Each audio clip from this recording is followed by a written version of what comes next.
Good evening, everyone. I'm Matthew Arboling, 27, from Cagayan de Oro City.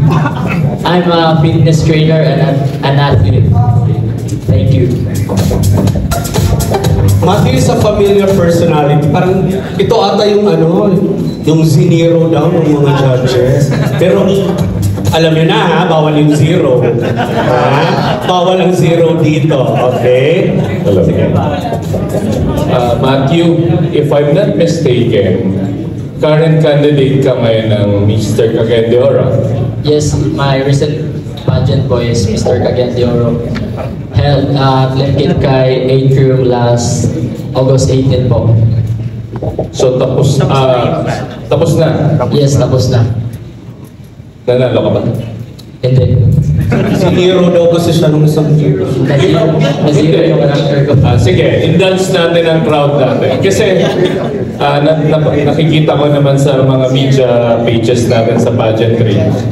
Bakit ka hindi nanalo? Ikaw naman ata ang crowd favorite ng ating media.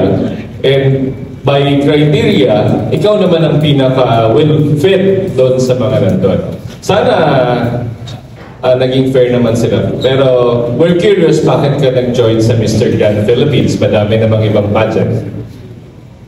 I joined Mr. Grand Philippines because it's a prestigious platform that I can represent Cagayan de Oro City to greater heights, and I will contribute great things in this prestigious platform. Thank you.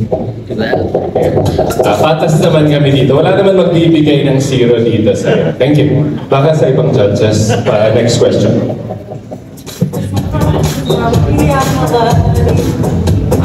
Since this is not your first pageant, siguro may advocacy ka.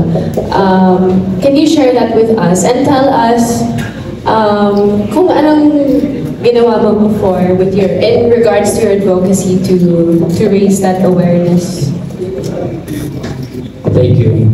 My advocacy is Sustainable Development Goal number 3, good health and well-being. Because I want to empower people to have an active and healthy lifestyle, to drum up support, to raise awareness for our health issues, health future issues. Thank you.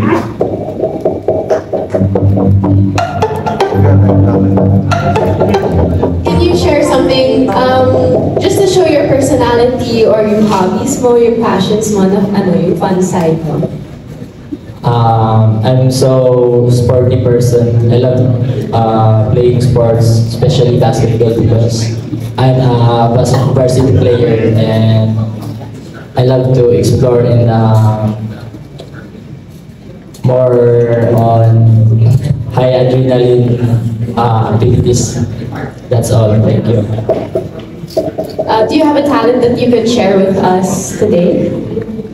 So far, my talent is all about basketball because I just practiced it since grade school. Matilda, baka pwede ka daw bola for the day. Any other questions? Yes, ma'am. I'll put 3 points here for you. Wow, 3 points. Any other questions? Yes, ma'am. Okay, it's not a very serious question, but could you tell us a most recent funny memory? My most recent funny memory is about the recent issue that I got zero character because many radio station want to interview me for a statement, and all my supporters keep on asking about those interviews. So one last question. Since you got zero on that passion, so if I'm going to ask you, how can you rate yourself from 1 to 10? 1 is the lowest and 10 is the highest. And why? For me, it's I rate myself 9. Because I always believe that there's always room for improvement, and I'm a teachable person. Thank you.